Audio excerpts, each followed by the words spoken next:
Pokemon battles are what give the Pokemon games their action, and battles are nothing without the moves. For the past little while, I've been covering some really cool and interesting facts about Pokemon moves, and today we're here to do it again because there are literally almost as many moves as there are Pokemon, so there is plenty to cover. With that said, we've got a great crop of facts to talk about today, so let's dive right in. Let's begin with an extremely ironic fact, and one that's also a little bit cruel for the Pokemon involved. Grass Whistle is a move introduced in Generation 3 that literally has the user playing a grass whistle to put its target to sleep. Meanwhile, another thing that was introduced in Gen 3 is the Pokemon Nuzleaf, and several of Nuzleaf's Pokedex entries talk about how it will use the leaf on its head to make and play a flute. Despite this, Nuzleaf cannot learn and has never been able to learn Grass Whistle, and to add insult to injury, during Generation 3, Grass Whistle was the signature move of another Hoenn Pokemon instead, Roselia. I don't know what the boys over at Game Freak were thinking with this one, but Nuzleaf definitely has gotten the short end of the stick here, or should I say, leaf. Another ironic thing about the moves of Generation 3 is that one move that was introduced in Gen 3 is completely unavailable in the main Gen 3 games, Pokemon Ruby, Sapphire, and Emerald. The move Icicle Spear is completely inaccessible in the Hoenn games without trading, despite making its debut in this generation, mostly due to the fact that it was once the signature move of Shelder, and so was only really accessible in Fire Red and Leaf Green. It is kinda cool that the Kanto remakes got some effectively brand new content of their own here, but regardless, it is still really strange for something like this to be completely absent in the main games of the generation it debuted in. There are also several moves that have interesting facts about them concerning their international names. For example, in Spanish, the moves Rock Slide and Avalanche are known as Avalancha and Alud respectively, which would actually be more accurate if they traded places with each other, believe it or not. This is because Alud, the Spanish name for avalanche, can actually be translated as landslide, which obviously would fit better with rock slide, and Avalancha, the name of rock slide, is translated as, well, avalanche, which would obviously fit better with that move instead of rock slide. It doesn't stop there though, as the move Sand Tomb is known in Japanese as Sand Hell, so yeah, that's kind of interesting for a Pokemon game. And another move, Meteor Mash, is known as Comet Punch in Japanese. Coincidentally, this was already the name of a move in English at the time, which caused it to sort of be hidden that Meteor Mash is actually classified as a punching move, and can benefit from certain things that help those moves, like the ability Iron Fist.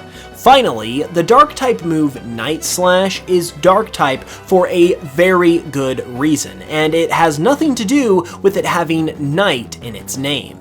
Its Japanese name is Crossroad Killing, and is a reference to how samurai would test new swords in ancient Japan by hiding next to a fork in the road and waiting for someone to pass by, so they can literally kill them to make sure their new sword is sharp enough. That is probably one of the darkest inspirations of anything we've ever seen in Pokemon, and it's a prime example of why the Dark type is known as the Evil type in Japanese. Speaking of the Dark type, another Dark type move that's been around for a bit is Fake Tears.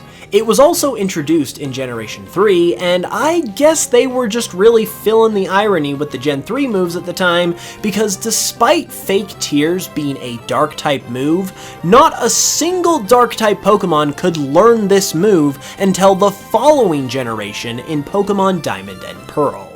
Speaking of Pokemon Diamond and Pearl, a new move that was introduced in those games is Miracle Eye. Miracle Eye is a Psychic-type move that allows the user to hit Ghost-type Pokemon with any type of move. Or at least that's what the games will tell you.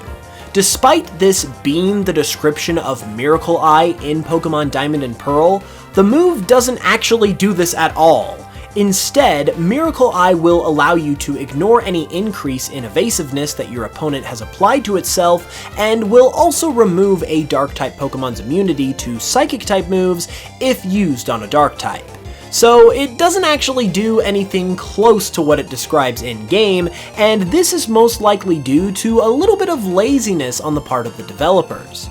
The description that Miracle Eye carries in Diamond and Pearl is the exact same as the description of Foresight and Odor Sleuth, two moves that have similar effects to Miracle Eye and allow for the aforementioned hitting of ghost types, meaning that someone probably just copied the move description from Foresight and Odor Sleuth onto Miracle Eye without even really thinking about or realizing that it has a slightly different effect.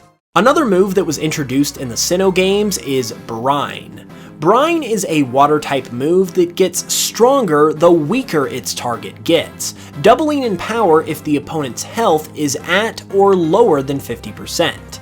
With that effect in mind, Brine is actually a direct reference to the phrase throwing salt in the wound, since the meaning of that phrase, which is to kick someone while they're down, is exactly what Brine does, and Brine itself is a body of water that contains a high amount of salt, linking back to the phrase throwing salt in the wound. So remember how I said there are almost as many Pokemon moves as there are Pokemon themselves?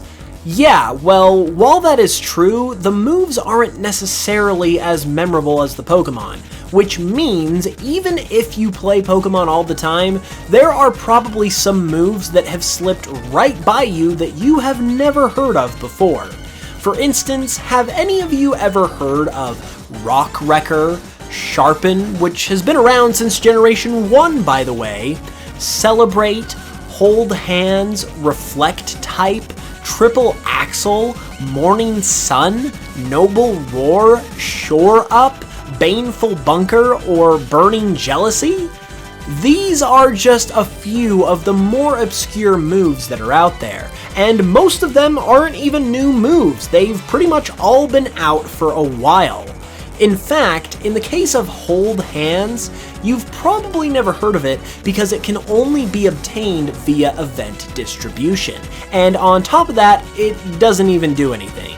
It can only be used in a double or triple battle, and it simply allows the user to perform a hand-holding animation with its ally, and that's it. The move doesn't actually have any real effect in battle. It's pretty funny how something like this can fly right over your head while playing the games, so be sure to let me know how many of these you didn't know about in the comments below. So there are obviously moves that have in-battle effects, and those who also have out-of-battle effects. But there's a certain group of moves that even perform what is essentially an out-of-battle effect while still inside of a battle.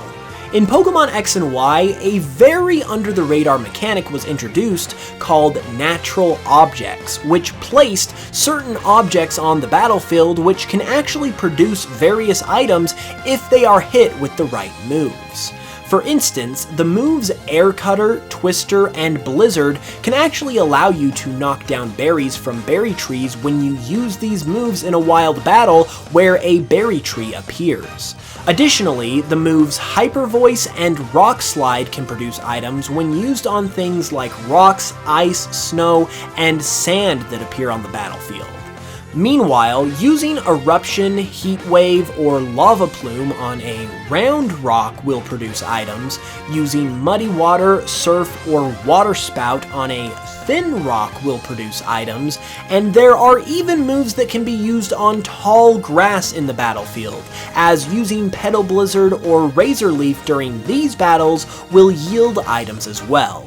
This has easily gotta be one of the most overlooked features that the Kalos games ever introduced, but also one of the cooler ones as well. If you can believe it, in addition to all of the crazy move facts we've covered so far, there is even a move out there that is a direct reference to Dwayne "The Rock" Johnson. The move Smackdown is a move introduced in Generation 5, whose English name uses a phrase that is not only a wrestling term, but that The Rock also is known to have created as one of his catchphrases. Additionally, Smackdown is a rock-type move, so yeah, the localizers were indeed most likely sneaking their love of Dwayne "The Rock" Johnson into the games with this one.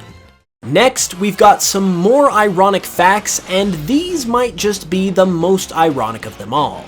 There are two fire-type moves known as Incinerate and Inferno that were both introduced in Generation 5. What's interesting about these moves is that their names are part of the etymology of the names of Incineroar and Infernape, who themselves are also fire-type. But despite both the moves and the Pokemon being fire-type, and the names of these moves being where Incineroar and Infernape get their names, Incineroar cannot learn Incinerate, and Infernape cannot learn Inferno. I know that I don't know what goes on behind the scenes at Game Freak, and that there's a lot of balancing and whatnot that goes into the battle side of the games, but I feel like this is something that should be adjusted in future generations. Just saying. And those were some more facts about Pokemon moves. If you enjoyed, be sure to leave a like and subscribe for more, and leave your thoughts in the comments below.